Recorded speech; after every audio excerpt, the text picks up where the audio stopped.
കർത്താവേ, അങ്ങയുടെ വിശുദ്ധ വാസസ്ഥലത്തു നിന്ന് ഞങ്ങളെ നോക്കി കാണണമേ. ബാറൂഖിൻ്റെ 2-ാം പുസ്തകം 2-ാം അധ്യായത്തിൻ്റെ 16-ാമത്തെ തിരുവചനം. വിശുദ്ധ ഗ്രന്ഥത്തിൽ നിന്നാണ് ഉദ്ധരണി. ഇവിടെ ഒരു പ്രാർത്ഥനയാണ് കേൾക്കുന്നത്.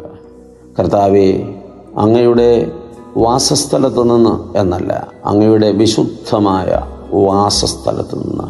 പരിശുദ്ധൻ പാർക്കുന്ന ഇടം വിശുദ്ധമാണ്. അവിടെ നിന്ന് ഞങ്ങളെ നോക്കി കാക്കണമേ. ദൈവത്തിൻ്റെ കടാക്ഷം അത് വളരെ പ്രധാനപ്പെട്ടതാണ്. നടക്കാൻ പഠിക്കുന്ന കുഞ്ഞിൽ നിന്ന് കണ്ണ് പറിക്കാതെ കുഞ്ഞിൻ്റെ ചെറു ചലനങ്ങൾ പോലും നിരീക്ഷിക്കുന്ന അമ്മ. ഇടത്തോട്ട് കുഞ്ഞൊന്ന് ചാഞ്ഞാൽ അമ്മയും ഇടത്തോട്ട് ചായും, കൈ ഇടത്തോട്ട് നീട്ടും.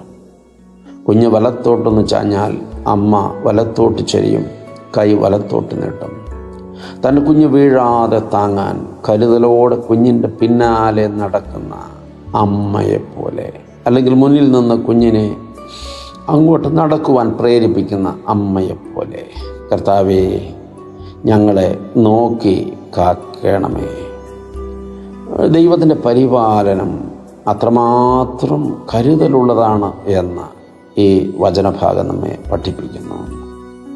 ദൈവത്തിൻ്റെ പരിശുദ്ധിയിൽ നിന്നുകൊണ്ടാണ് അവൻ നമ്മെ നോക്കുന്നത്, അവൻ നമ്മെ കാക്കുന്നത്. അതുകൊണ്ട് തന്നെ അവൻ നമ്മെ കാക്കുന്നത് തൻ്റെ പരിശുദ്ധിയിൽ തന്നെ ആകുന്നു. അതുകൊണ്ട് നമുക്ക് പരിശുദ്ധിയുടെ മാർഗ്ഗേ സഞ്ചരിക്കാം. ദൈവം അനുഗ്രഹിക്കട്ടെ. ഒത്തിരി സ്നേഹത്തോടെ പാറയ്ക്കൽ അച്ഛൻ.